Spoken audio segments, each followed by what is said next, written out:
സഹോദരിമാരോട്, മോളെ, നിങ്ങളെപ്പോലെ രക്തവും മജ്ജയും മാംസവുമുള്ള ഒരുപാട് പാവങ്ങൾ, 800 സാധുക്കൾ എന്ന് പറഞ്ഞങ്ങൾ ആലോചിച്ച് നോക്കി.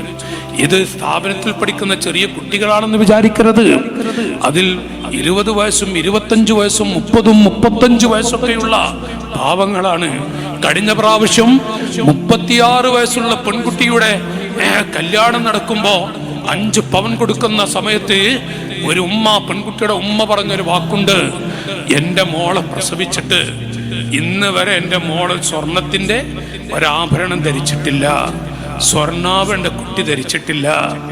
ഇത് പറഞ്ഞ പാവങ്ങളുണ്ട്. ഗൂഡല്ലൂരിലെ ഓവാരി പഞ്ചായത്ത് എന്ന് പറയുന്ന ഒരു പ്രദേശമുണ്ട്. പാവങ്ങളാണ്, പച്ച പാവങ്ങളാണ്. ആ നാട്ടിൽ ഒരുപാട് സാധുക്കൾ. ഞാൻ ഒന്ന് തുറന്നു പറയുന്നു, അള്ളാഹു വല്ല വഴി തുറന്നു തന്നാൽ 800 അല്ല, 1000 അല്ല, 1000-ലേറെയും കെട്ടിച്ചു വിടാനുണ്ട്. നിങ്ങളൊക്കെ ദുആ ചെയ്യണം.